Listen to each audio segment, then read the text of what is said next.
kind of morning that don't fade away. Like it, yeah. Let it play, share it, yeah. Pass it on your way, sub up, don't hesitate. David L. Gray in the morning, don't be late.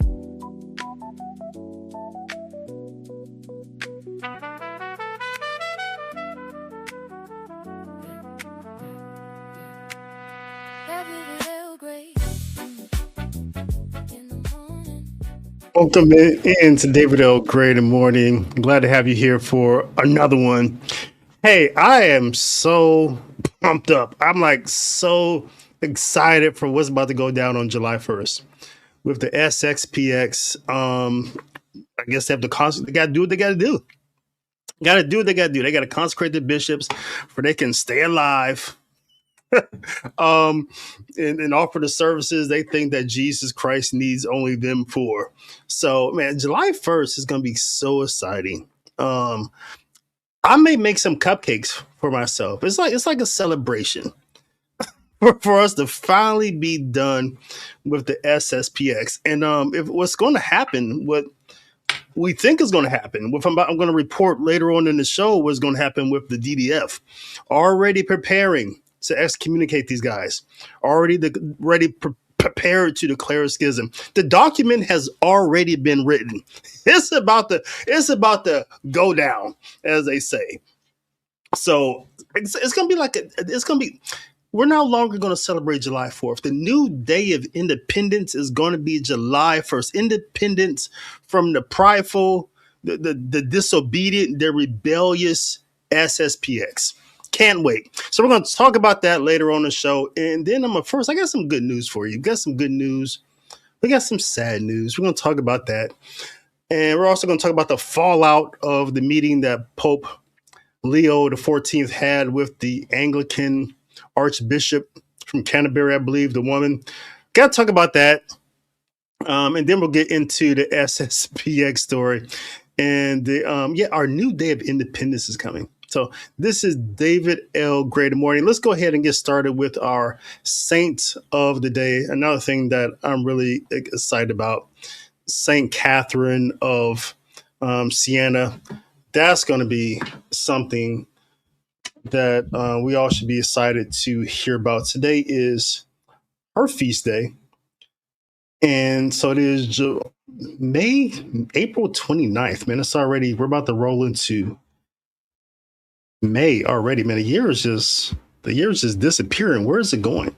So our saint of the day is being sponsored by Saint Dominic's Media, your source for all things solid Catholic liturgy and history. Make sure you get over to stdominicsmedia.com. Check out their courses, check out their books, check out our podcast, and make sure you sign up for the mailing list. Tomorrow is Thursday. You sign up for the mailing list, you'll get a audio version of my book, Liturgical Sense for the Readings of Mass, for this upcoming solemnity on Sunday. So make sure you sign up for the mailing list. It's really easy. Just go to stdominicsmedia.com, sign up. Everything is free. So that is our sponsor of today, for today's saint of the day, who is Saint Catherine of Siena. So she lived from 1347 to 1380. She's born in Siena, Italy, which is really in the heart of the Tuscany Valley, not far from Rome. She was a Dominican tertiary whose life burned with fire that no earthly power could contain. Her call from her cell in Siena to the courts of popes and kings, she spoke the way of truth with authority and love and clarity of a soul consumed with Christ. Her letters and her masterpiece, the Dialogue, I know many of you read it. I have wonderful inspirational book. It's still a call to the church, a call to holiness and to unity. She is the patron of Italy, Europe, nurses, and those seeking peace and reform within the church. Her iconography, which you can see here on the screen if you're watching a video version of the show, is with Catherine. She appears in her black and white Dominican habit, bearing a crucifix and a flaming heart of Christ, symbols of her mystical union with Christ and her unceasing love for souls. The crown of thorns on her head of her that symbolizes her willing participation in his suffering, while the book and the quill represent her wisdom and voice that still echo throughout the centuries. Her life reminds us that truth spoken in love can move nations and heal the church. She was not afraid to stand before power and say, "But God meant you to be, and you will set the world on fire. Be who God meant you to be, and you will set the world on fire." We're going to talk more about that, about Christian and Catholic identity. But Saint Catherine of Siena, pray for us that we may burn with the same holy fire. This is David L. Great Morning. I'll be right back with our commentary on today's readings at Mass. Hey, before we get into today's commentary for readings at Mass, I want to remind you about my book, The Liturgical Sense for the Readings at Mass. This is your A, but we have them for years B and for years C. If you want to learn how to live the liturgical life, that is how to live the Mass in the world in your daily life, this is your book. Also, it unpacks scriptures in very insightful and very Catholic ways. But what I really want you to do is to make sure you go over to stdominicsmedia.com and sign up for our mailing list, because what if you don't like to read? What if you don't like words on paper? What if you don't have time? Well, I have something for you as well. If you join a mailing list, you'll get the audio version of this book for every reading at Mass for that particular Sunday in your email box for free. So sign up for our mailing list. Again, that's at stdominicsmedia.com. Let's go ahead and get into the commentary for today's readings at Mass. Thank you.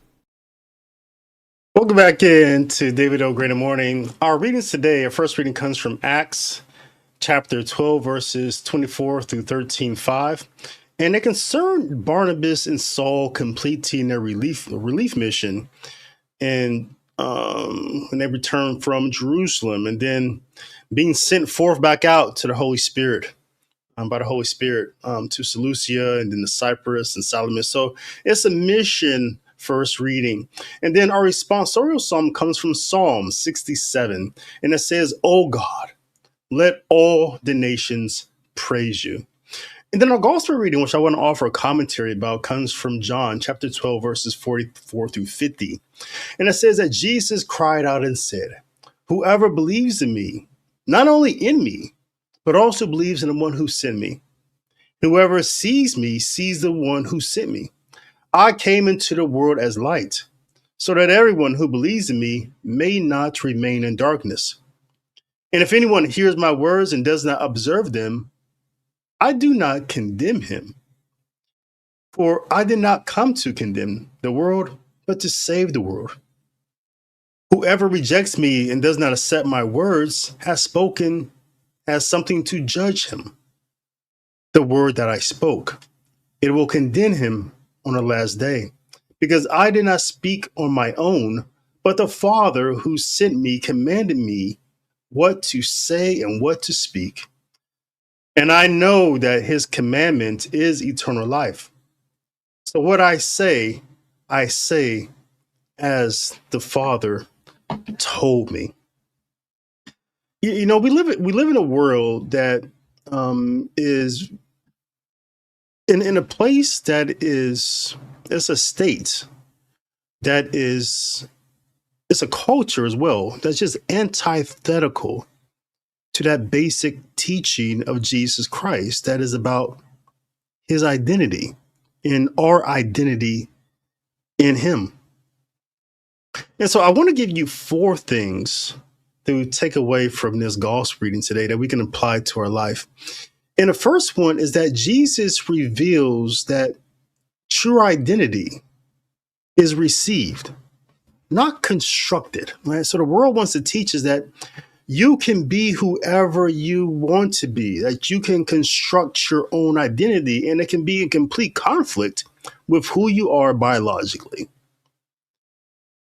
So in today's gospel, Jesus moves with absolute clarity because he knows exactly who he is, the Son sent by the Father, doing the Father's will, There is no self-invention on the part of Jesus Christ. There's no self-creation. There is no self-assertion, no self-asserted identity. His identity is received from the Father. He is begotten, not made, consubstantial with the Father. That's his identity, and therefore it's unshakable. Catholic identity works the same way. We don't craft who we are. We receive who we are in Christ through baptism. We're beloved sons and daughters of God. We're redeemed sinners. We're members of his body, heirs of his kingdom. But the Antichrist identity begins with the opposite premise, that you define yourself, you name yourself, you create yourself. So this is self-creation, which replaces the divine creation. So this is the immediate fracture and the fallacy of where we are in this current state. And the second takeaway from this gospel reading is that Catholic identity is cruciform. And it's juxtaposed, it's antithetical, I would say, is the Antichrist identity, which is not cruciform, but is consumerist, right? So in Christ, identity is shaped by the cross that we carry, the self-gift, the obedience, the communion, the sacrifice, the dependence on God. So, but the world pushes an identity that is not shaped by the cross, but is shaped by consumption, right? It's always the self-gratification, the self-sovereignty, the self-preservation, the autonomy from God, the dependence on systems, not grace. So this is what I call, and I write about this in my book, The Catholic Catechism on Freemasonry. So I'm talking about Freemasonry and how it is an autosoteric system, right? It's a system that teaches you that you can save yourself.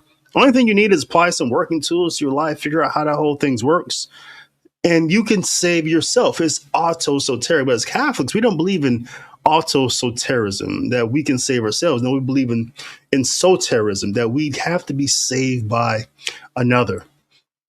So, but this belief that I can save myself, that is the spiritual DNA of the Antichrist. The Catholic identity says something completely opposite. It says that I am saved by Christ alone. The Antichrist identity says that I am saved by myself alone. I just have to work on myself, have to listen to some self-help, read some books. You know, it avoids the reality that sin is real and it has a deleterious effect on the soul. And a third thing that we could take away from this gospel is that Catholic identity is stable, whereas the Antichrist identity is endlessly fluid. Right? So the Catholic identity is stable. It's growing nearer to Christ, but it's stable because it rests in who Christ is, in his impassibility, that he doesn't change. He doesn't have mood swings.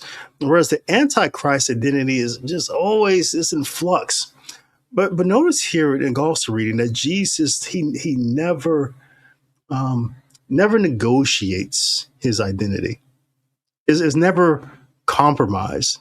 Even when he's tempted by Satan in the desert, he doesn't move. He never asks the crowd who he should be. Sure, he asks them, who do you think I am, right? Who do you think my identity is, right? Peter answers him correctly, but his identity is never up for debate, right? He never wonders who he should be. He never wakes up saying, oh, maybe I'll be a woman today. Hey, that doesn't work like that. He never adjusts himself to the expectations of the age. And so Catholic identity likewise is stable because it's rooted in Christ, who is the same today as he was yesterday and forever. But the Antichrist identity is fluid by design. It posits this idea in the world that, you know, you've heard these things like, oh, you can reinvent yourself. Reinvent myself. That means that I'm fluid, that my identity can change. Oh, yeah, you just reinvent it. Just throw the old one away, invent a new one. We also are constantly taught that you can identify as anything. If you're a man, you can identify as a woman. You can identify as a monkey or whatever you want. You can identify. You can be a person that's completely overweight, 700 pounds. But yeah, you can identify as a person who's 150 pounds without taking Ozempic. It's a mental state. Identity is a mental state, not a divine position. And so we also hear oftentimes that, your truth is your truth. Right. So truth is fluid in the Antichrist state. That truth is not axiomatic. Truth doesn't have a divine source. Truth is what you make it, and is your opinion, and your opinion is true. So nothing is fixed. So fluid identity is not freedom, I would say. It's fragmentation, because it keeps the person unrooted, right, in their source of life, and it keeps them unanchored, and because of that, they're easily manipulated. And we always heard the saying when we were growing up, if you don't believe in something, you'll fall for anything, right? So, but the Antichrist identity, it doesn't rest in that principle, because it's always fluid, it's always moving, and it's easily manipulated. So a person who does not know who they are is a person who the world can easily use. And so this is why the world wants our identity to be fluid, why it wants us to be in flux about who we are, because it can control us that way. If we don't know who we are, the world can tell us who we are. So this is why you see people trapped in these systems that make them unhappy and don't give them joy, whether it's trapped in the political system, trapped in cults, trapped in consumerism. The world wants you to believe that if you just grasp this, if you just obtain this material, if you just obtain this degree, if you just believe that the government is your savior, and the only thing you have to do is believe in the ballot box, the sacrament of the ballot box, that you can change your destiny. And that's always fluid. But the world pushes these ideas because it wants to control you. And the last takeaway from this gospel concerning the Catholic identity versus the Antichrist identity is that Catholic identity is in conformity to Christ, whereas the Antichrist identity is in conformity to this age. So these are two completely different things. We don't know where this age doesn't know where it's moving, because we don't live long enough to really direct an age. We can do our part, some evil machinations to move it along a path, but it doesn't really know where it's headed. Right? So it's not something that you want to put your faith in, or your trust, or your hopes. Whereas the Catholic identity isn't conforming to Christ. So the Catholic identity is always moving towards what Chesterton called the New Jerusalem. Benedict XVI, he liked that term as well, the New Jerusalem. So the Apostle Paul says, do not be conformed to this world, but be transformed by the renewal of your mind. So don't be conformed to this world, the apostle says, but be transformed by the renewal of your mind, right, in Christ. So Catholic identity is transformation into Christ, whereas the Antichrist identity is transformation into this world. So the Catholic identity reminds us of the Holy Eucharist. It takes where Christ takes a completely dead thing, which is who we are in sin, completely dead to sin. And then through baptism and through the path of sanctification, us turning to the sacraments, Christ makes what was dead alive in him. Whereas the Antichrist identity, the world has an anti-Eucharistic principle, right? So it pretends that we're alive. And then it leads us into a spiritual death. Oh, you're fully alive if you do these things, right? That we tell you, this consumerism, or pursue these things, these pursuits, which the world says it will make you alive if you just have sex with, fornication, and if you do these things and make yourself better, and, drinks this, do this, go on a roller coaster, or, go on vacation, get on Carnival cruise, whatever, all these things, all these systems, all these fake things. The world says, oh, you're alive if you do this. It says you're living. This is the good life. You're living if you do this. But notice how all these systems, it leads us into death, right? So the Catholic identity, we're dead. We become alive in Christ. The Antichrist identity in the world, a false a false living that leads to death. Right? So two completely different things. Because the world says, be what you want to be, adopt our values, take our labels, fit into our categories, and you'll be alive. That's it. That's what it has to offer. Whereas Christ he says, follow me. Take up your cross. So the Antichrist identity is not always dramatic or apocalyptic. Most of the time, the Antichrist identity is subtle. Right? It's a slow replacement. It happens over time. It's gradual. It sleeps you into it. Right?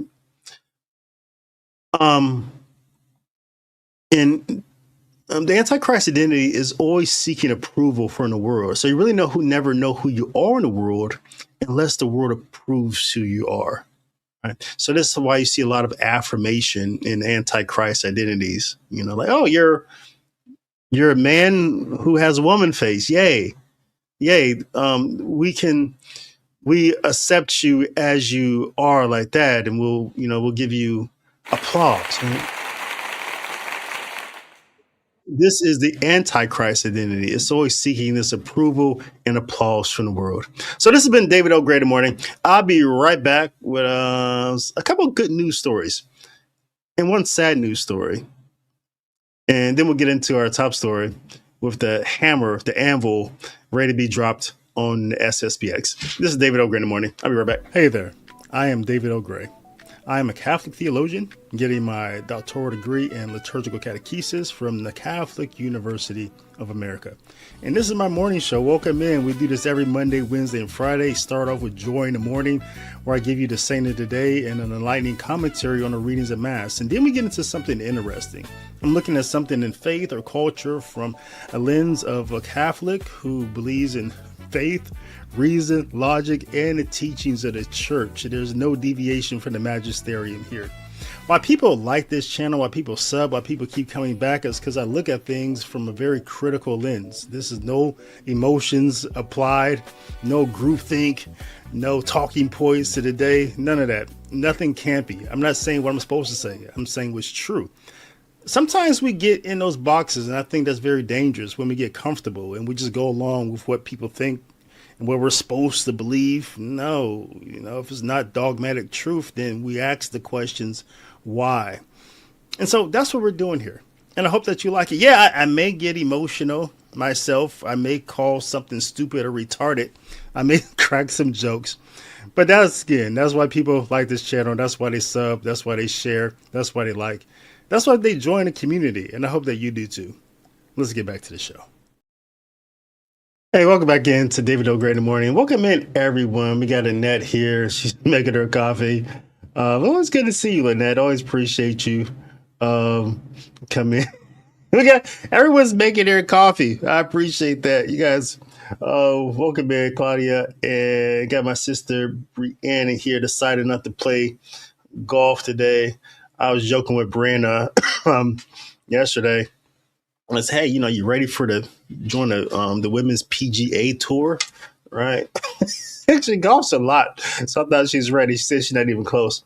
Got Elizabeth here. Appreciate everyone coming in. Hey, drop a like if you can so other people can find the live stream. YouTube is being fickle about, people finding videos. So you guys, if you drop a like in there, I appreciate it. So we can definitely keep our views up and people keep finding good content. All right, let's hop into this first story. This is something that inspired me when I heard it today. Check this out. Pregnant woman came to Loretto Hospital looking for options to deal with her advanced fibroid after other doctors told her she would likely lose the pregnancy and lose her fertility. This is what a suburban woman looked like 3 weeks ago. Brianna Johnson was only 17 weeks pregnant, but she had an enormous growing fibroid pressing on her uterus and organs. Of course, that's alarming, scary. Johnson shares she, her older son, and her partner were excited about the baby, But she says several doctors told her she would have to terminate the pregnancy and have a hysterectomy through a vertical incision in her abdomen to remove the fibroid and prevent future fibroids. Hysterectomy may be my best option, and I was like, absolutely not. According to a 2025 meta-analysis of racial disparities in minimally invasive hysterectomy published in NIH PubMed Central, non-white patients were 50% less likely to receive minimally invasive surgery compared to white patients. She was in so much just agony. Her uterus is literally this big, legit, and everything else was all fibroid. Johnson met OBGYN Dr. Pierre Johnson at Loretto Hospital, who specializes in removing benign masses. He removed a 27-pound fibroid through a small, low incision without impacting her pregnancy. So I'm starting to feel the flutters and the movements, so it's just all surreal that, I just woke up and got this new lease on life and opportunity and motherhood. Her outlook is phenomenal, right? So she's in her second trimester of pregnancy now. She can breathe, she can walk, she can move. Dr. Johnson and patient Johnson urge other doctors to make sure they are really listening to their patients, and they urge women to find a doctor who will listen. There is such a disparity in the way they're being treated. There is a need not only for representation, but for education amongst professionals to be able to give these women the care that they need. We literally are just asking for the help that anybody else would want, and fairness in that as well.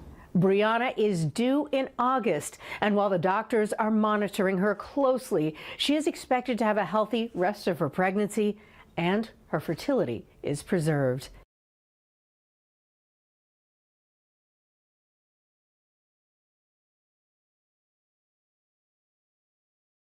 Yeah, I thought that was a really good news story. And I think because it was some sort of Black Health Awareness Time or something like that, I really didn't get that part of the story. I don't have the facts of it, but I think that's what it was being framed by. But and it was talking about how 50% of Black women experience some sort of disparity when it comes to receiving good health information, things like that. But I think, Thomas Sowell, if he was looking at this issue, if you read one of his books, he would say something like, if you dig down into the numbers, it's not really a race issue or a culture issue. I don't like the word race because we're all one human race, but, we say culture, ethnicity issue.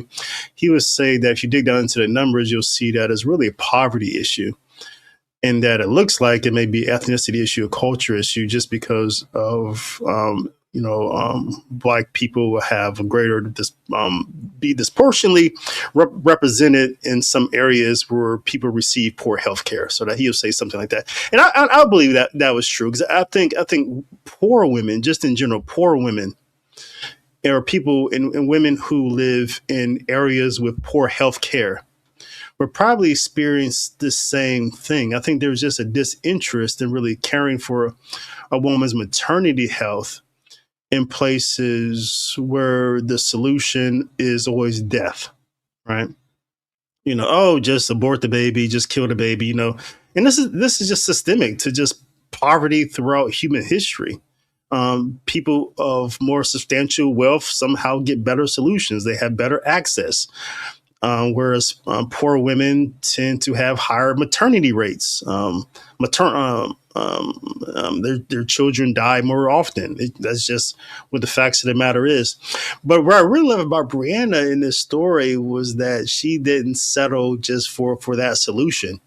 Like, she really believed that, she already had a child as well. So she's already a mother. And so she believed that, she was called to be a mom again, and that this child was being called into the world, and she fought for her child as well. And so I like that this story did work out, and that the mother is healthy, and that the baby hopefully will be born healthy as well. So hopefully I'll be looking for hopefully an update of the story. We'll post, and so we'll find out about the child. But yeah, I thought that was a really good news story. And I thought the news story was also juxtaposed to what we're seeing going on in in other places. I had saw this story being posted over at Life News website, and although it happened in Switzerland, it's a story that touches on what's going on in the United States. So so here's a lady who she's only 56 years old. 56 years old, and her son had died. And so she's physically healthy, but she decides to end her life by assisted suicide in one of the so-called clinics last week in Switzerland, because she felt that she could no longer live, like she couldn't go on any further. And so she tried to end her life shortly after her son had passed away. She tried to commit suicide. That didn't work, but she's watching a documentary, and so she found out that she can go to this so-called clinic. And so it was on April 24th when she decided to end her life. Again, she didn't have any illnesses. She's 56 years old, but she's suffering mentally because of the death of her 23-year-old son. And she says this, she says, that's when I died on the inside when my son died. She said, I died on the inside when he died. And she said, I'm not the same person now as I was. And I used to feel things. I used to go to funerals after Marcus died, and I feel nothing. It's why I had to give up on work. So she was a care professional. And she says, you can't be a carer if you don't care. And I'm sorry, but I don't. I don't care about anything anymore. I exist. I don't live, she added. And so that's her story. 56-year-old woman who's healthy, who's just simply suffering because in this aspect, life did not go her way. The son who she raised, 23, died, and she's just suffering, and she doesn't have any answers to that suffering. And so because she doesn't have any answers, she decides it's better just to end it all. So why this touches on us? Because sure, this is Switzerland, it goes on in Canada as well and other countries in Europe. But there are, I believe, 15 states in America who are also have this type of legislation up. And people think, oh, this is just supposed to be used for the elderly and the people who are suffering from conditions that there's no hope. We can say that. But what isn't to, and that's evil itself, first of all. But even if that was the case, how far, what a slippery slope this is. How easy is it for us to say that a woman who is a person who is suffering mentally is also eligible for this type of assisted suicide? So we have bills in Florida, Illinois, Massachusetts, Missouri, Nevada, New Hampshire, New York, North Carolina, Rhode Island, Virginia. And in some of these places, the bills have already passed one house. They're waiting for the pass for another house or for a governor's signature. So, so the fight for life just continues, and we have to continue to do our job just to preach Jesus Christ, that he is the hope, and that he does love you and he is there for you, and that there's no amount of suffering that you can go through that Christ didn't already suffer. And there's no amount of suffering that you can go through that is bigger than God's help and bigger than his grace, that there's no suffering that you can go through that's greater than God's love. But yeah, despair is real. You guys know I've been there. Obviously, I've been in a place of despair where I try to take my life, and despair is real. And usually people in your life don't know. But you know, who would I have been at that point in time if I had Christians in my life telling me, you know, yeah, God does love you. He's there for you. Yeah, the situation that you're in is horrible, it's horrendous. I cannot relate to it. But what I can relate to is the fact that the same God who loves me loves you. And the same God that talks to me is talking to you. You just have to hear him out. And so that's the message. Here's another good news story that I wanted to share with you. It's from my favorite football team, the Cleveland Browns. Oh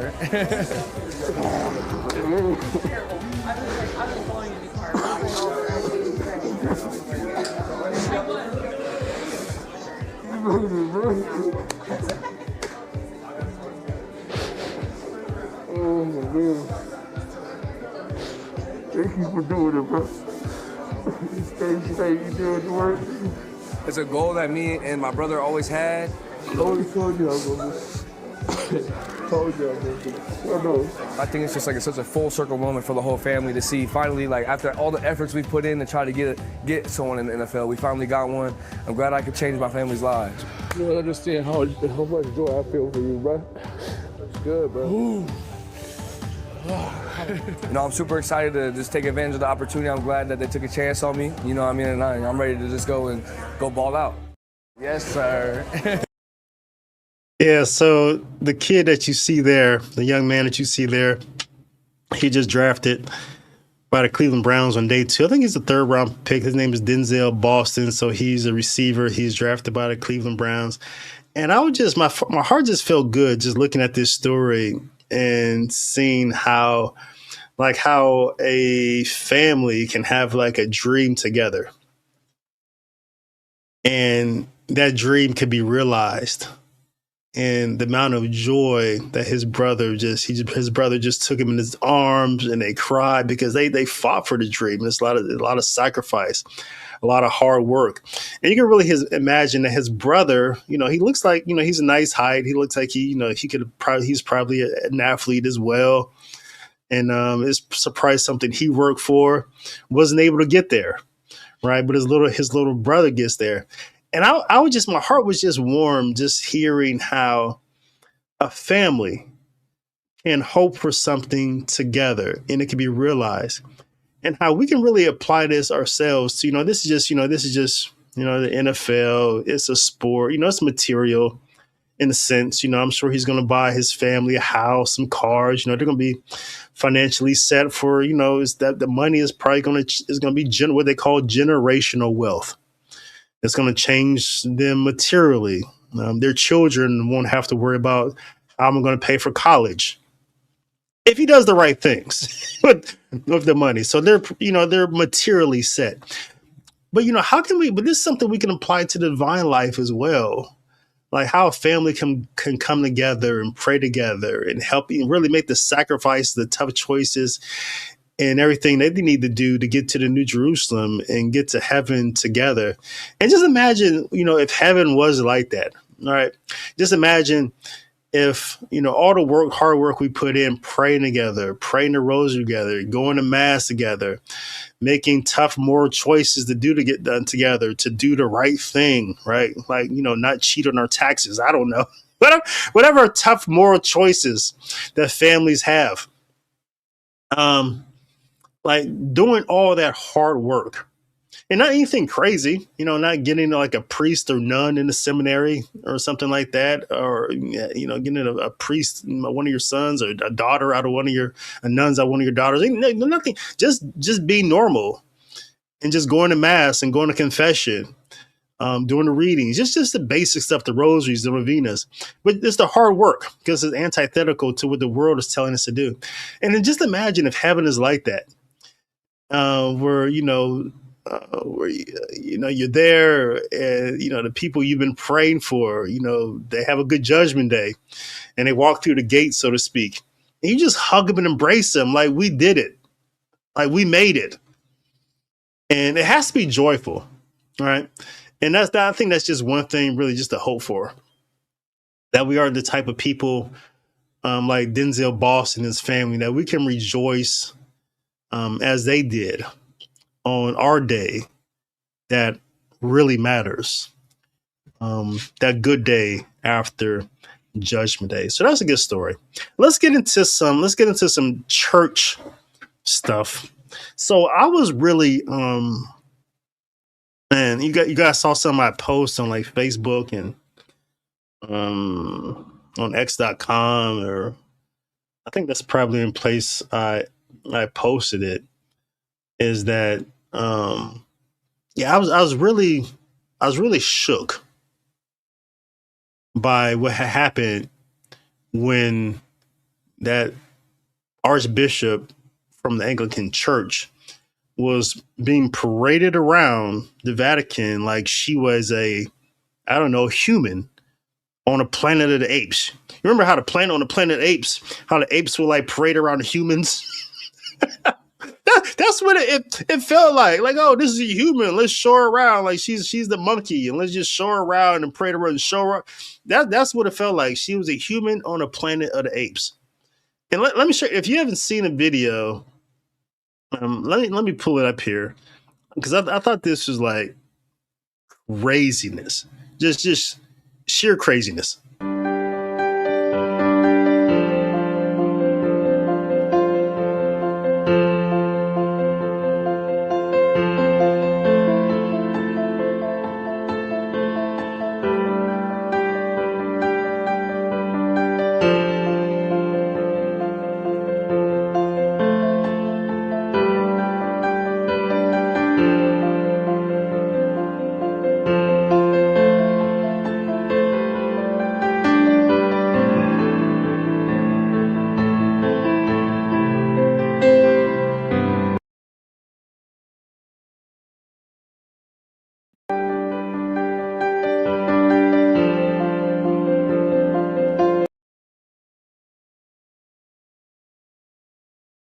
So that's it. So I'm watching that, and like a lot of you guys, have been to the Vatican. So some of the things that she said, oh yeah, I was there. That's that's Peter's tomb, and this and that, and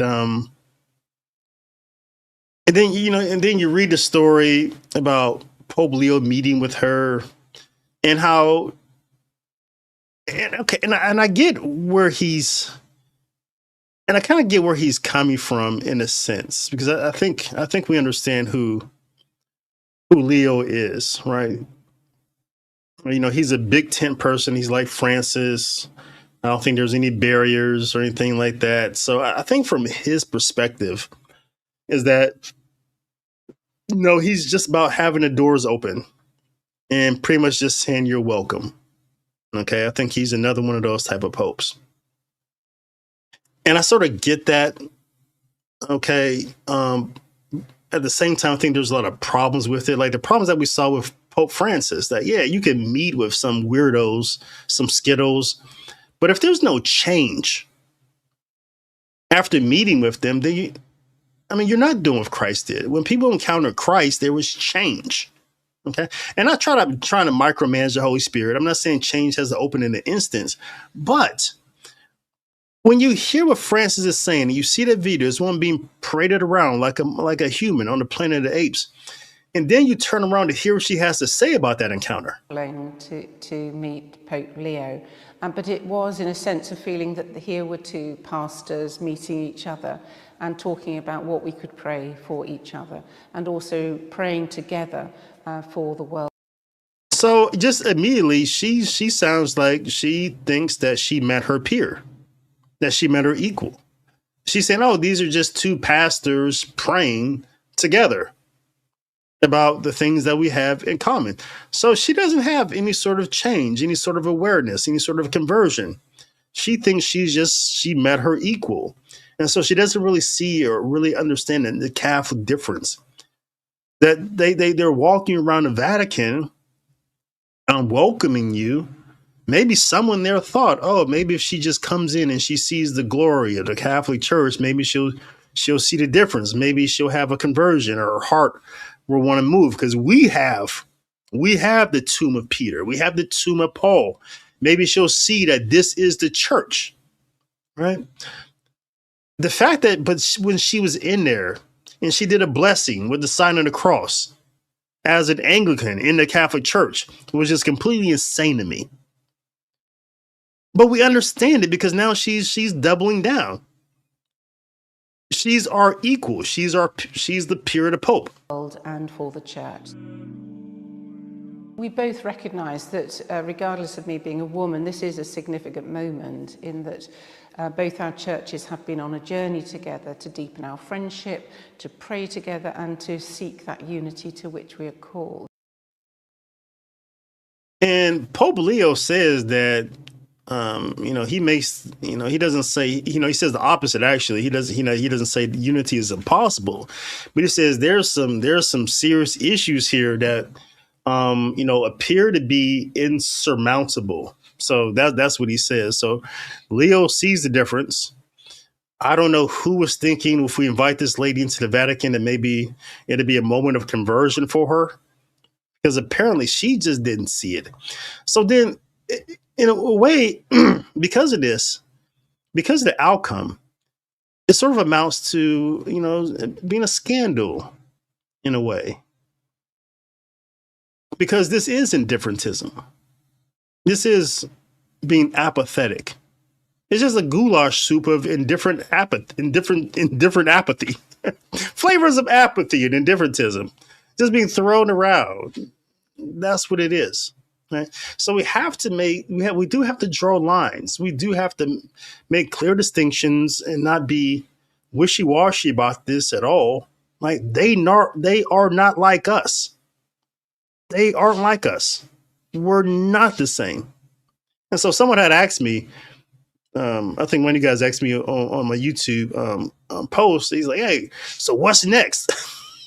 What's next? Like if we're letting the Anglicans in, treating them, the takeaway is that she's equal to the Pope. What's next? Well, you already know what's next. The Dalai Lama is coming. That's what's next. The Dalai Lama is going to be in St. Peter's Basilica with his legs crossed like this, saying namaste. That's what's next. And you're going to have some bishop, some priest, some cardinal sitting down with the Dalai Lama, like this. And he's also going to say namaste. That's what's going to happen. And then the Dalai Lama is going to meet with the Pope. And the Pope is going to say, it was a great meeting. We have a lot of things in common. We have to continue to work together and pray together. This is how things are. All right. And we just have to pray that they just stop being that way. But I'm not going to crash out. All right. I think I told you guys that Pope Leo has got his first strike with me. And, but I'm going to try not to crash out on this Pope like I did with Francis. I'm going to try my best not to crash out and burn everything down. All right. I'm just going to accept him for who he is. And I'm going to pray for him. And I'm going to trust the Holy Spirit in Jesus Christ and the Father with their church. All right. But I will be here for commentary. All right, so let's get to the main story about what's going on with the SSPX and the hammer that the DDF is about to drop.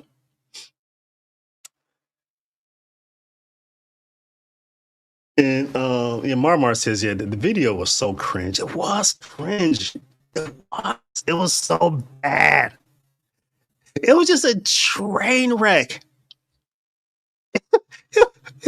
I mean, and it's crazy that someone put that out. Like who thought that was a good idea? Like, oh, we're gonna. They just sometimes you wonder if they're like trolling us. It's kind of like the Cleveland Browns, and William Priest knows this. The Cleveland Browns has this sports reporter. Her name is Mary Kay Cabot, and she says the most insane things. Insane things. It's like, are you a Steelers fan? Are you like just trying to piss us off and make us angry? And I got to the point like, okay, Mary Kay is just trolling us. She knows we don't respect her. She knows that we just think we know she's a liar face. And so she knows she's never going to get her credibility back with us. So she just says things to trigger us. That's what I think is sometimes it goes on with the Vatican, man, with these pictures that comes out with the Pope and James Martin, the Pope with this guy. And they just put these things out there for us to see. Like this video, like who walked around, recorded this and thought this was a good idea to go back to your Adobe editor, your Premiere Photoshop editor, and edit this up, put some music with it and post it somewhere. Like what committee thought that was good? Because there had to be a committee. There had to be a committee to say, hey, this chick is coming. She's an Anglican.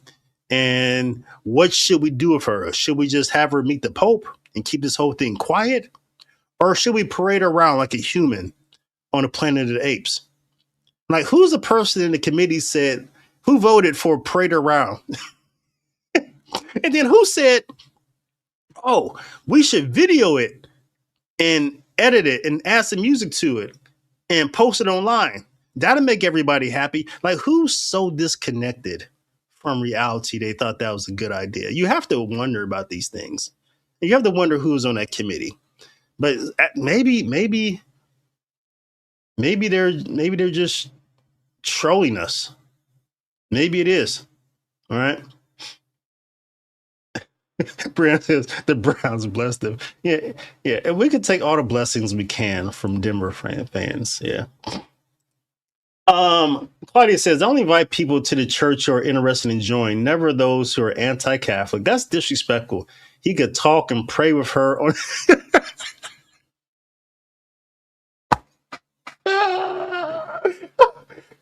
Claudia said Pope could just had the Archbishop from Canterbury on a Zoom meeting. That's an option, and no one would have a problem with that, right? No one.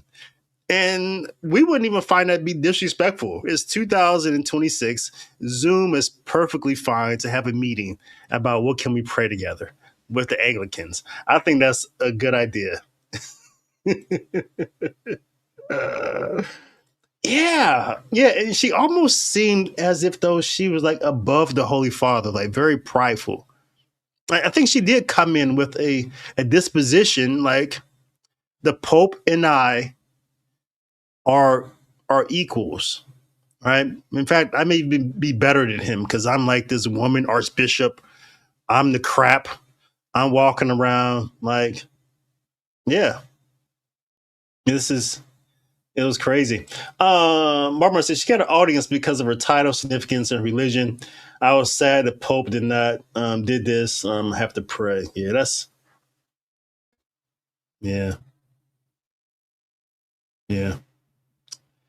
That's what it is. That's where we're at. That's the church that we're in. All right, let's get into the SSPX thing. Yeah, like I told you from the opening, I'm excited. Listen, I cannot wait. And like I'm like biting at just the opportunity for God to still have me be around on July 1st when the SSPX, when the Anvil just drops to them from the DDF. It's going to be epic. I mean, all the efforts they've been doing, all the machinations they've been up to, it's going to be like the Gong Show, right? Like, you're out. It didn't work. All your machinations, like I can't wait for it, man. I mean, it's just I'm getting so excited. So it's about to be May. I still have like 60 days, but the drum roll is starting, and I am so excited for us to get there. But we got some news. We got some news coming out of Rome about this. So, there's just moments in church history when these like quiet tremors, like this build up to this anticipation on July 1st. There's like some little movement going on underneath the water or underneath the ground. There's like these tremors beneath the surface that suddenly reveal there's some machinery at work. There's some work going on behind the scenes. There's some grinding going on behind the scenes in the walls of Rome. And today we got some news of one of those moments. And thanks to the work of Diane Montagna, you can find her over at Substack. Her name is Diane Montagna, Montagna. So I want to give her credit for dropping this story because I saw Infovaticana drop a similar story, but it appears to be that Diane Montagna, she broke the story because of her sources and people are not giving her the credit. So you can find her over on Substack. So just type her name and she comes up. But she broke this story to the English speaking world. And like I said, you go to Infovaticana as well, see a collaborating story. But we're starting to see the shape of an anvil being raised above the headquarters of the SSPX.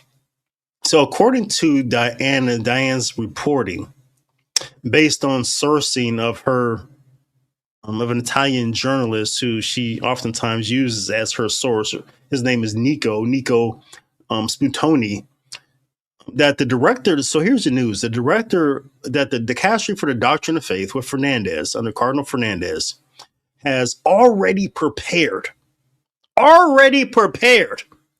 a formal declaration of schism for the SSPX. It's already cooked. Cardinal Fernández has been cooking behind the scenes. He's ready to go. He's not waiting for what may happen, if it may happen. No, he's ready to go. It's already cooked. It's already written. He's prepared a formal declaration of schism for the Society of Pius X should they proceed with their episcopal consecrations on July 1st. As soon as, and probably the consecrations don't have to be done, as soon as they gather in their church and they begin the consecrations, Fernández is ready to issue it. He's ready to send an email to all of us with this declaration that SPX, they're all schismatics. They're excommunicated. We're done with them. It's over. Close the book. They become just like the old Catholic Church. Bye, Felicia. It's over. It's over. And so yeah, it's a settled issue. So it's not Fernández may prepare. It's not that the church is considering schism. No, it's done. It's written. It's been through Grammarly. It's been through AI. It's done. It's finished. No grammatical errors. It's done. People have seen it. People said, okay, this is good. We're ready. I cannot wait. It's like my heart is beating so fast for this day. Like I just can't wait. Can't wait. So Vatican, if you go over to their website, again, they confirm the same thing. They confirm, I don't know if they use Diana's reporting or they have their own sources, but yeah, Cardinal Fernández has drafted a decree explicitly modeled after the 1988 Gantan decree, and it's going to be ready to be issued right after the consecrations occur. So again, this is not a warding. This is loaded. It's the guns are in the bullet. We just need a gunshot. He's ready to fire it. We're ready to go. I mean, do I have a gunshot? I should have a gunshot sound effect because we need that at this moment. Let's play it. That's what it's gonna sound like. That's exactly what it's gonna sound like on July 1st. It's over. Can't wait. Because what we have here really is just really two immovable objects. All right. So we got the DDF. They said what they had to say. They said exactly what they want to say. They warned the SSPX that if you go forward with these consecrations, they said, Fernández said in a document, it's going to constitute a decisive rupture and will incur grave canonical consequences. So that's the SSPX. That's the DDF over here. Now, this is an unmovable object. Fernández said what he said. He's not going to change his mind about that. He's not going to back down. No, he's ready to play chicken with these guys. But over here, you have the SSPX. You know, it's also an immovable object. It's immovable because they're filled with pride. They're filled with rebellion. They're filled with all types of hubris, a lack of docility. They're ready as well. Right? They need to do what they have to do. Everybody's not octogenarian. Everybody's old. Their bishops are dying. There's a lot of money on the line. These guys have really good lives. They really do. They have a lot of money. So they got to keep the machinery going. So they've said what they're going to do. Their father Pagnarani, he's notified Rome that society will proceed on July 1st with the consecrations, regardless of the Vatican's position. So yeah, this is a game of chicken, and no one's blinking. No one's stepping back. No one's softening their stance. These things are about to hit. But what happens when a organization that's been around, that's not even old as me, that's been around since the 80s. What happens when that organization meets a 2,000-year-old church that every organization, governments for the last 2,000 years, bad people inside and outside, kings, empires, name the heresy. What's happened whenever that force has come against the 2,000-year-old Catholic Church, older than 2,000 years, I would say, ecclesiology, because we can say there was a time when the church always existed in the heart of God. So the church that is old as time itself. What happens when just these human ideas come head to head with that church, and the church just takes it and it kind of just eats it up and just spits it out? Like who does the SSPX think they are to come against the Catholic Church? Like, this is it's a no-win situation. Like, what type of idiot thinks this is a good idea? Let's talk about committees. Like, who's in that committee? Who raised their hand and said, okay, let's go ahead and do this? Right? So this is not negotiation. This is not a misunderstanding. This is two immovable forces accelerating towards the same point at the same time on the same day on a calendar. This is going to be an epic collision. But let me play you this video. So you just see what these guys at the SSPX, what they're made of. these guys are they're living in their own land. I'm just the level of delusion and narcissism and just clinical personality disorders for these people to think that this is just normal behavior. Look at this guy. This is Bishop Fellay. To be prophet here, but I'm pretty sure that there is an enormous probability that all of you, we included, of course, may be excommunicated.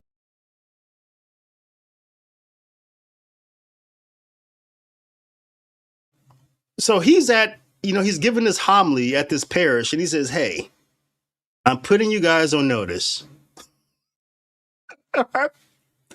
that you're about to be excommunicated. I'm sorry. It just is what it is. No,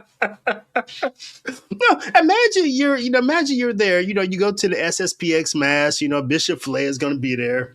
He gets up and gives his homily, and he just gives you the news.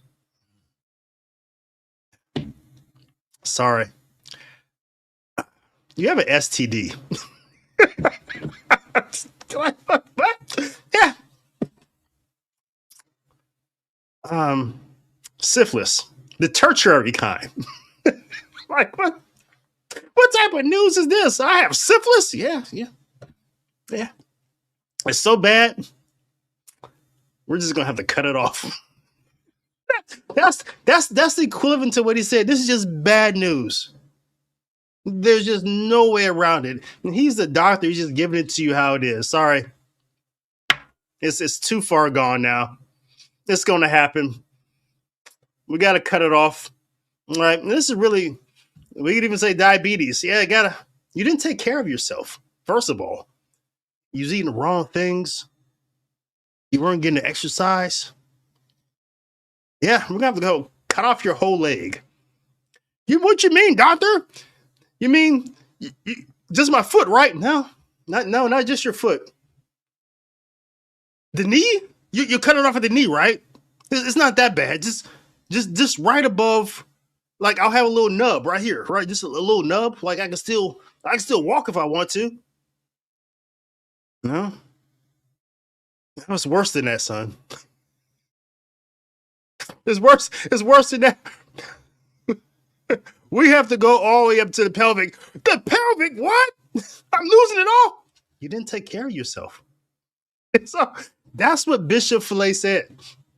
That's what he said. It's over. And what a great name to deliver this news. His name was Fellay. You know, what you do to some salmon on a skillet? Just fillet it a little bit. Heat the thing up. That's what he said. Listen, I admire the guy for having just the confidence to deliver this news. He didn't even ease people into it or anything like that. He didn't even come out and tell a couple little corny jokes that, you know, priests do sometimes. He didn't like ease them into this news. Hey, how you guys doing today? Oh yeah, we're doing good, Father. Yeah, it's really great weather out here. The Cleveland Browns had a good draft. Yeah. You know, I got a story to tell you guys about a man and a dog. You know, he didn't even warm the people up in this thing. He said, hey, dog, got some bad news for you. Go screw the pooch.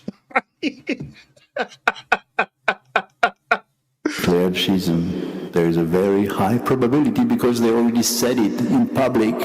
So they are, so to say, forcing themselves to do it. But okay, that's just no accountability right there. He said there's a high probability. Yeah, that's 100%. That's not even high probability. That's a fact at this point. But then he says they're going to do it because they said they're going to do it. So now they're talking themselves into do it. I mean, come on, take some accountability for your actions. Like, you're acting like you didn't play any part in this whatsoever. What all? It's like a man and a woman got pregnant and they couldn't figure out why. Like, you're pregnant? You have a baby? Yeah. How? What do you mean how? They have to take some accountability in this. But then that's narcissism, that's delusion, that's just living in your own world. That's what that is. And so you have to blame the other people. The other people have to be the problem. Like, we didn't do anything wrong. whatever, God can do miracles. It's not the end.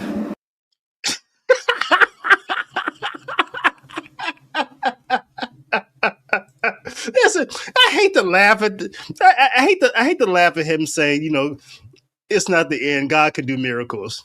Listen, I believe in miracles. Like I'm evidence that God does miracles. The fact that I'm here today, that's God does miracles.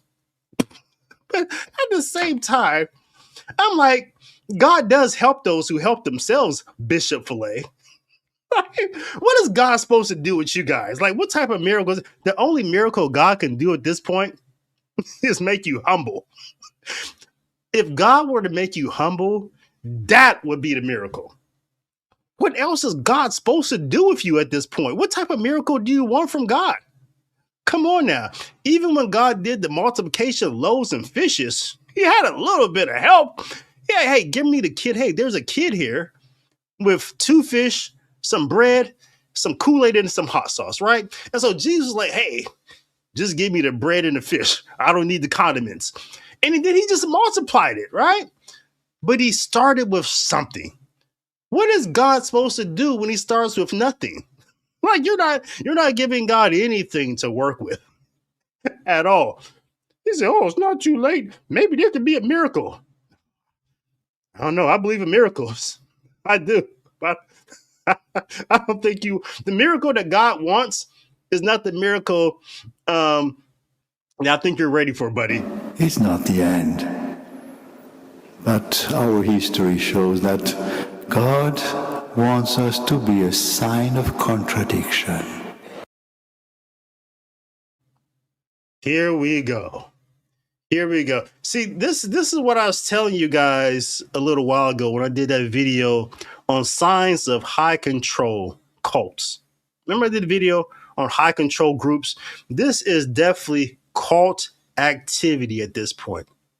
See, one of the things that a cult does is they want to convince you that you're right and everybody else is wrong. And the way they do this is try to make you a victim. Like, woe is us, everybody against us. And then they always, another thing they do in cults, they always want to convince you that you're the pure ones. You're the pure. You're the remnant. Everyone else are these outsiders, but you're the pure ones. You have the true faith. You have the truth. You're the real church. This is what Bishop Fellay is dishing out here. Everything that he's cooking is just very culty. Very culty. Let's continue with the cult speak. The sign of contradiction which reveals a lot of hearts. And sign of contradiction means the cross.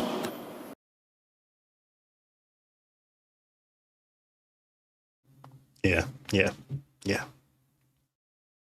I don't know. I don't think the SSPX is a sign of contradiction. There's nothing contradictory about what they're doing other than contradicting the magisterial teaching. If that's a sign of contradiction, being contradictory to the magisterium and to the church, they win. But that's not how he meant it. He meant they're a sign of contradiction because they're the remnant. They're the true church. They're the real church. They have the tradition. Listen, I'm going to tell you the truth. Once you detach tradition from magisterium, only thing you have is an idea. You have an ideology. That's all you have. You don't have the truth. You don't have the faith. You take tradition out of magisterium, you get gay marriages in about 10 years. They're going to be just like the old Catholics. The old Catholics said the same thing. We're the true church. We're the remnant. We have the tradition. These guys were like doing the gayest type of things in just a decade. And that was even before gay was cool. Old Catholics were doing gay stuff back in the early 1900s. But that's what happens when you separate yourself from the church. Look at the Anglicans. Look at them. Like, never mind, I had a joke. I'm not going to make fun of the way people look. I was going to say something inappropriate about the way that Lady Bishop looks, but that's not nice. I'm sure she's beautiful to somebody. It doesn't matter. I'm not going to say anything about her haircut or anything like that, or that she looks like her dad. I'm not going to say anything inappropriate because that's not nice to talk about the way that people look. All right. But I had a lot of jokes I wanted to say right then. But this is what happens. It's the Anglicans. They took tradition away from the magisterium and look at them today. Look at them. A hot mess. But that's... I won't say it, but I will post comments to people who say, Mama says she looks like Macron was my first thought. Oh my gosh, you guys are funny. Yes, I appreciate it. I'm here for it. But yeah, this is where we're at. All right. Bishop Fellay. If it's perfectly, if it's perfect, everything he's saying fits perfectly. So yeah, Rome is not preparing for any more negotiation. Rome is preparing for the aftermath. I find that exciting. So this is what Diane Montagna she reported, is that that the DDF is not merely preparing a discipline, excommunication, schism, but they're also preparing to be pastoral about this whole thing. So Diane Montagna, her sources indicate that the Vatican is actively preparing structures to receive clergy who may lead the SSPX after the consecrations. I like that. I like that a lot. So the Vatican is saying, hey, after these consecrations, there may be some people who are sane and they want to do the right thing. And here comes Pope Leo with his big open tent again. And I approved the big open tent this time. He's saying, hey, come on in. You know, you were consecrated a clandestine priest in the SSPX. We're going to bring you in. We're going to heal you. We're going to make you right. And we're going to send you to work. I like that. That's pastoral. I appreciate that. So it's just not just saying, hey, you guys are schismatics. You're excommunicated. Bye, Felicia. They're saying, hey, anybody who wants to do the right thing, come on over. We got you. That's cool. And that's not even sloppy seconds. That's just doing the right thing. So Infovaticana confirms the same. They say Rome is organizing a pastoral response to welcome those who are leaving the fraternity. So this is the part of the story that should make everyone like sit up and like be happy. Like, hey, because I don't think the Vatican did that. Correct me if I'm wrong, but I don't think the Vatican did that in 1988 with Lefebvre and those guys. Did they? Did they say, hey, you guys are excommunicated, schismatics, but anybody who wants to do the right thing, come on home? I don't think that was the case in 88. So the Vatican they're not only preparing a declaration of schism, it's preparing to manage a schism. That's the church growing up. We've never seen the church do this before. Before we just said people were heretics, you're schismatics, you're excommunicated. We had done that for like 2,000 years, right? But now the church is like, hey, it makes me feel like like the Vatican learned from the Cleveland Cavaliers. Remember how LeBron James just screwed over the Cavs, left, went to Miami, did his own thing, left Cleveland broke. We had to close restaurants. the whole what do we call that thing? By the lake, whatever that's called. We had to shut that whole thing down, right? But LeBron said he wanted to come back. He said, hey, come on in. And he helped us win a championship. That's just kind of like adulting, right? We could get something out of this relationship, right? That's not me. After my wife, who I was married to civilly, after she divorced me at the worst time in my life, no. I'm not as nice. I just can't. I can't do it. I can't. And I remember some years later, she was opining about the whole thing, right? She said, after I divorced you didn't even try. We didn't even come close. There was something in her mind that thought like I wasn't serious. Cause I told her, I said, hey, if you divorce me, I'm done for good. And even at the divorce hearing, the judge asked me, do you agree to this divorce? And I said, no. And I guess the judge never heard that before. She never heard a husband say, no, I don't agree to this divorce. But listen, I told her like, hey, there's nothing that's ever going to happen between you and I, but other than conversations about the kids if you divorce me. But then she's going to opine 5 or 6 years later and say, you didn't even try. No, why? So the Vatican is much better than me. I don't give second chances. I don't recycle. I have to recycle here in Germany or I'll get fined. But under normal conditions, I don't do things twice. I don't recycle. I don't do leftovers. It's just weird to me. The whole thing is weird. But the Vatican is like, hey, come on in, guys. I admire that. I think that's adulting. Maybe there's something I can learn from this whole thing. Maybe you should open doors up and give people second chances. Maybe they changed. I don't know. but I think it's because Rome believes, I think number one, that the SSPX, they're not going to back down. For some reason they believe, and I think a lot of you guys might disagree, but somehow they believe that there's going to be clergy that wants to defect. Like they're like North Korea. Like there's some people in North Korea that want to just come over and live the good life in South Korea. I don't believe that. I think people who are living in North Korea have been lied to so much about South Korea and about the world at large that this is why you don't see mass people running to the border, because they've believed the narrative and the story. And they do believe that they're the remnant, they're the good ones. And so I think most people in the SSPX think that Rome is evil and demonic in the whore of Babylon. I don't see clergy coming over. But I'm open to being wrong, but I'm sure they had better intel than David L. Gray. Right.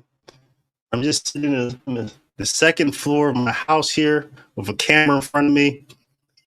I don't know anything, right? I'm just a man living in Germany, right, with his wife and daughter. Like, but whatever. I think also because so they think Germany, they think that clergy is going to defect, and so they want to be ready to receive them. I think it's good to plan for. I would say that. So even if it doesn't happen, which I don't think it will, it's good to have some sort of backup plan, some sort of opportunity, and be prepared for a what if situation, right? That's good. I think that's adulting. It's better not to be surprised by something rather than something happen and then you have to make these arrangements and things like that, right? That's good. Again, I think it's different from 88, right? The Holy See has prepared both a juridical and a pastoral response before it even happens. All right. So what Diana's reporting here is not speculation. It's not rumor. So, like I said, she's getting her information from Nico Spuntini. Hey, you guys, I may have talked about Nico before, because he's the guy that he's broken a few stories. He's where we get a lot of our information from. We always hear from Nico about a document that's going to come out from the Vatican before it comes out. So we hear a lot from Nico about personnel shifts and changes in organizations. He has papal documents even before they're released. So he is a insider. I mean, he's like a mole. Like he has a snitch, like that's planted deep within the Vatican. And it's not a janitor or anything like that. Like Nico has sources that can tell him, like, he's going to know when Jesus comes back before the rest of us does. This is how deeply entrenched Nico is into the know. Okay. Nico knows where the aliens are buried. He knows everything. So he's very reliable. He's not some sort of toxic trad. I don't think he's an ideologue at all. He's just a person that he's a reporter. He's like an old school journalist. Like we don't see these people anymore. He's old school. So that's why we always see Diane Montagna cite him. So, So Nico says it's ready. They're ready to roll. Document has already been written. They're going to be declared schismatics. Going to be what Nico doesn't know, though. He doesn't know whether the Vatican is going to excommunicate the new bishops or they're going to excommunicate all of them. Here's where I'm at. If the document has already been written, I think it means that everyone everyone who's participated and received ordination and consecrations is excommunicated. The reason why I say that is because the document's already been written. So it means that either Fernández also has a snitch and he knows the names of the people who are going to be excommunicated, because excommunication order has to name names. So he knows the names as people is going to be consecrated bishops, or it's just going to be just a blanket excommunication without names. I think it's probably a blanket excommunication without names, because I don't think the SSPX leaked the names. Maybe, I don't know. I could be wrong about that. But I think everyone who is involved with the consecration is going to be gone. All right. So yeah, defections are expected. There's basically a safe harbor rule in place. So like I said, I like that. But yeah, the anvil's in the air. If this is like a Road Runner, Wally Coyote type of situation, the SSPX is like Wally Coyote. He's running, right? And right above, right here, there's an anvil just ready to drop. That's what's going on. Fernández is about to drop the anvil. It's ready to go. So that's my thoughts. Let me get your thoughts, and then we'll get out. We'll get out of here.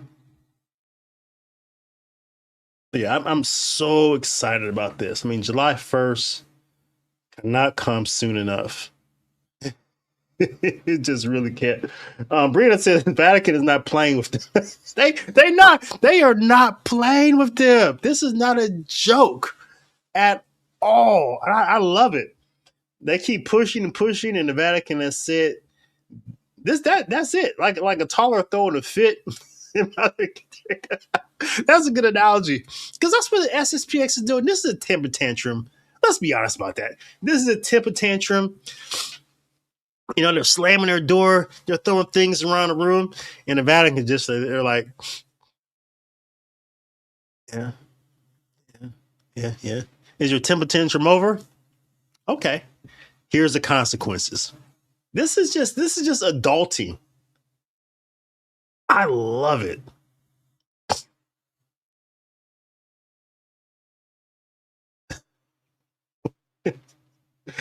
That better not happen. So we got Paul in here. So Paul wants to make a distinction here. Let's deal with this. So Paul says we have the Pope explain the SSPX excommunication when he breaks bread with the lesbian fake bishop and opens prayer room for Muslims. Let's after rules, blah blah blah. What do I think about people who say? I just think multiple things can be true, right? So we can have a Vatican or a Pope who doesn't get everything right, and at the same time they can get some things right. I think that's what we can expect. Okay, and yeah, I think I think Leo can go a long way with some of the things that he does to have people trust him more when he does something like what's about to happen on July 1st. Like, yeah, what if he never done anything weird? He had never done anything weird. And he had built up some goodwill with people. And so when he did this on July 1st, people still would have been angry no matter what. But it may have helped a little bit to make it seem like he was consistent. I don't know. But I don't know if that's a fair expectation. I don't think we ever had a Pope even from Peter on, who did everything right. You know, even the popes who we have popes who are saints, we can't say they did everything right. We have popes who issue some really weird papal bulls that the Vatican had to develop out of. Like, who's that one pope that said priests who do something get the death penalty? I forget what that pope was. Was it Pius the 12th or 13th or something like that? Yeah, you know, priests who commit a certain type of sin, they have to die. Like, yeah. I don't think we believe that anymore. So, yeah, it's, you know, it's one of those things. I don't think it's a fair expectation. Claudia says SSPX keeps trying to drag everyone into the church by saying they're under the Pope. Very annoying. Glad this Pope is making things crystal clear. Yeah. I agree with that. I think the days of the SSPX trickery are up. I think for them to, you know, because the problem is that, especially with Francis, giving them permissions to do hear confessions and marriages, I think. I mean, we've been putting the SSPX under an umbrella for far too long. We've been giving them cover, but that day is up. The umbrella is going to be gone. They're going to be exposed for exactly who they are.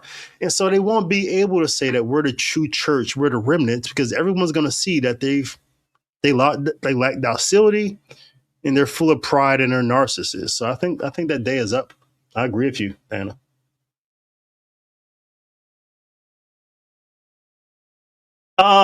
David said, I never see anyone so excited that Catholics are being excommunicated. You, sir, are deeply evil. Listen, the choice is theirs. And they made their choice, David. The choice wasn't mine. I'm excited by the fact that the church is going to do the right thing, the thing that they should have done a very long time ago. I don't want to see anyone go to hell. There's no salvation outside the church. But if you make your bed, you have to lay in it. And I'm excited that the Catholic Church is going to have a freaking standard for once when it comes to the SVX, when it comes to disobedience, when it comes to rebellion, when it comes to people, to just these machinations against Christ and his church. I love that there's consequences. We all have consequences. That's why we go to confession. Not the SSPX, though. They just have no self-awareness about who they are. And I like it when people get what's coming to them. And I'm excited because this is good for the SSPX. Because when you draw the line in the sand and you let people know exactly where they stand, then they're forced to make a choice. Either I'm in or I'm out. I'm excited because this is a moment for conversion for them and for their members. People are going to come back home to the Catholic Church. Some aren't. But now at least they've been put in a position where they have to make the choice, either darkness or light. So yeah, I'm very excited for this conversion opportunity. I'm very excited that the church is going to do the right thing. Yeah, and there's nothing wrong with it. It doesn't make me evil. No, I just love the opportunity and the choice that Jesus gave us. Jesus said, you choose. You have opportunity. Choose darkness or light. I'm happy. I love that the church is finally making SPX choose darkness or light. So that's where we're at on that.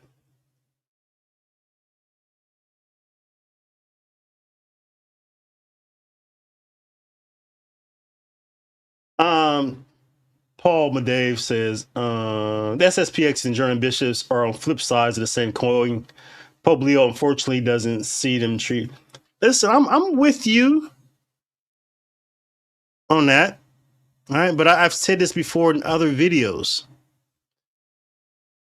Up until now, the Germans have been different from the SSPX in this way. The Germans always ask for permission before they do something stupid. Did you know that their synodal way, I think they're on their third petition that they sent over to the Vatican. So the bishops here in Germany, they come together and they say, hey, this is the weird stuff we want to do. Let's ask the Vatican. All right. So this is the committee they have. They come up with weird stuff, and the committee decides to send stuff to the Vatican. The Vatican says, no, this is going to work, and they send it back. They go back to the committee meeting and say, okay, let's fix this a little bit. Let's send it back. The Germans ask for permission before they do stupid stuff. I like that. I don't like the fact that they do stupid stuff or want to do stupid stuff, but I like the fact that they ask for permission first. SSPX doesn't do that. SPX is prideful. The SSPX said, we don't care what you're going to do. We don't care. We don't have anything to talk about. Remember, Cardinal wrongly said that. He said, we don't have anything to talk about anymore. This conversation is over. We're not going to change. We don't like Vatican II. We don't like the new Mass. We have tradition. We're going to do what we need to do. The German bishops have not done that. Not yet. Like, we don't know what they're going to do with this new gay blessing rite. But after Pope Leo said what he had to say on that plane, the reporters over here in Germany, they went and asked Marx, hey, what did you think about what the Pope said? Marx said, no comment. Imagine the SSPX saying no comment. No, we asked SSPX, hey, what do you guys want to do? What do you think about what Fernández said? Pagnarani says, screw the pooch. We're still going to do what we want to do. So I get what you're saying about different sides of the same coin, because it looks like, okay, disobedience. But in reality, that's a myth. The Germans always ask for permission first. Okay?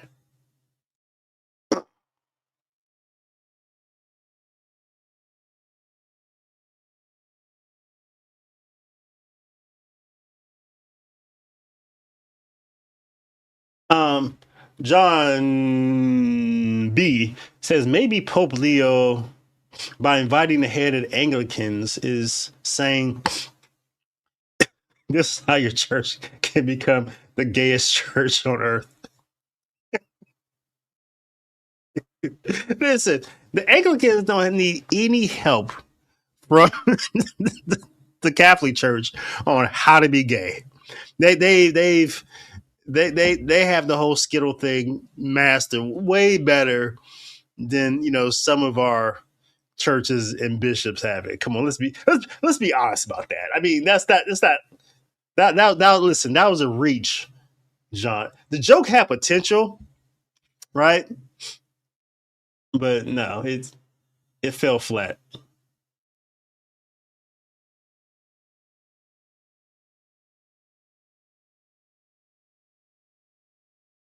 Oh yeah, I can't wait for that. I heard about that. It's gonna be in South Korea. I'm gonna try. If our church goes, I'm sure we're gonna send some people. So I'm gonna try to get on that plane. I've never been to South Korea. Always wanted to go. I watched a lot of Korean dramas. Matter of fact, I'm probably not gonna go for World Youth Day because it wouldn't work out. Because what I want to do is what I always see in Korean dramas. Is that, at some point in time at night, at about 1 or 2 o'clock in the morning, what you do is you go to a Korean, South Korean, bodega, whatever. You get a cup of ramen soup in a cup, you heat it up, and you sit outside the bodega and you eat it and you drink soju. And then your spouse has to carry you home because you drank too much soju. For me, it only takes one soju to get me where I can't walk right. And so Felicia's gonna have to carry me back to the hotel, right? Because that's what we see in every Korean drama, and I think it's kind of funny, right? So I probably won't do that with the kids there. So I'm gonna have to, I won't take that trip. So I changed my mind about that. But I am look forward to World Youth Day. I need a major sign before allowing recycling. Right? It's such a hassle. It really is. And the crazy thing about recycling here in Germany is and it's probably like a lot of countries, they just send the trash to Africa. It's it's not even recycling. It's redistribution of trash. So it doesn't make me excited at all. Not at all. All right.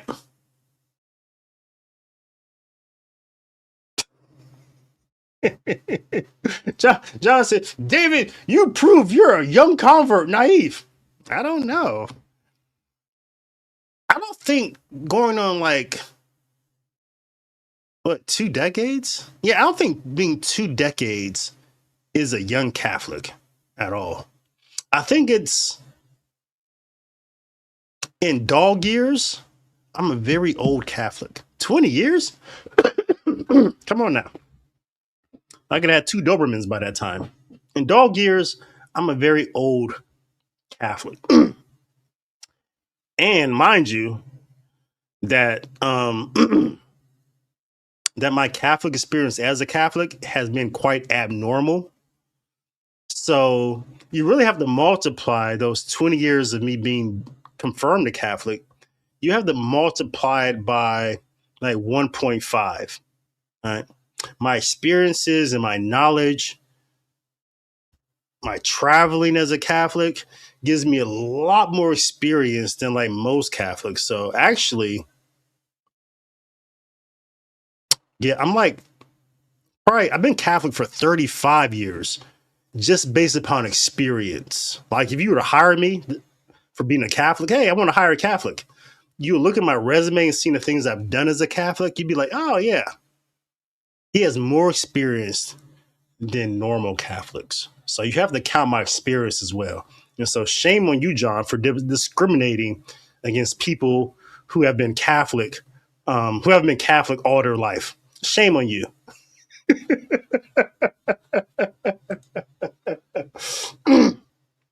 Paul says Korean dramas are really good. Netflix and Hulu.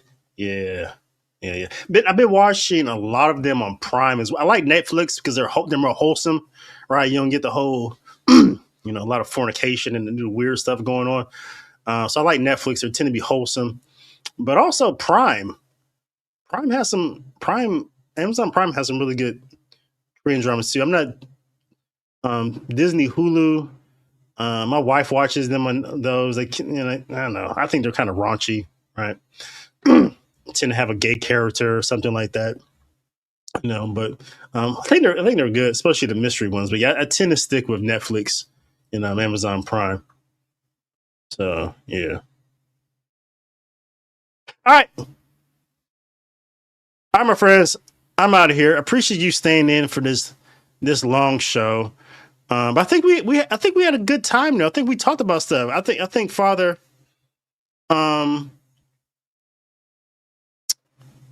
should give us a compliment on this one. I mean, what do you think? This is a masterpiece. I think it was. I think this was a good show. This is a masterpiece. I appreciate that. Listen, I received that with everything you have to offer me. Don't stop.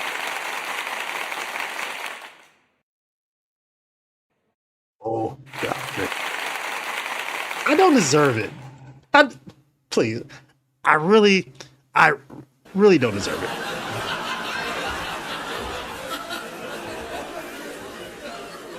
All right. I'll catch you guys in the next one.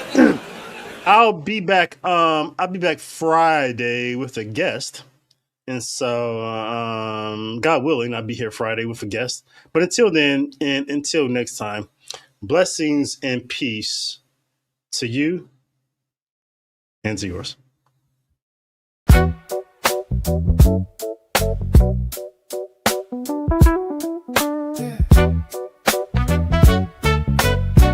Yo, wake up, yeah. New day, new mercy, fresh light on the way. Coffee in the cup, let the silence pray. Word for your walk, truth for your mind. We read the signs, but we don't lose time. Culture talk, scripture sharp. Faith with rhythm, intellect with heart. No panic, no noise, just wisdom and grace. Morning hits different when you start in this place. Wake up, yeah. Tap in right now, let the truth hit soft, let it hit profound. Wake up. don't scroll past prayer. It's David L. Gray in the morning. Meet me there.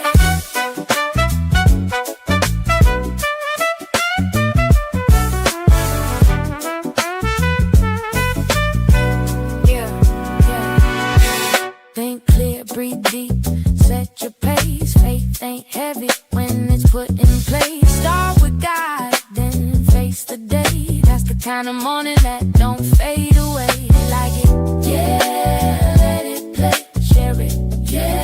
Pass it on your way, sub up, don't hesitate. David L. Gray in the morning, don't be late.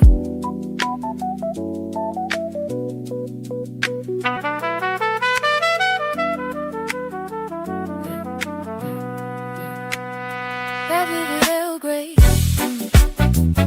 in the morning. Faith and truth every day.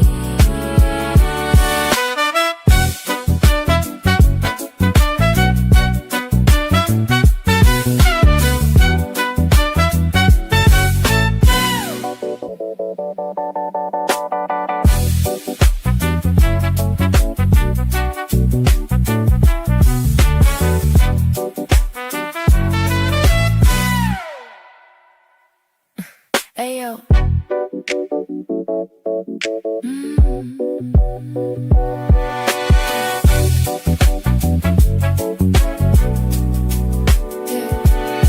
Ayo. Wake up, wake up, wake up, wake up, wake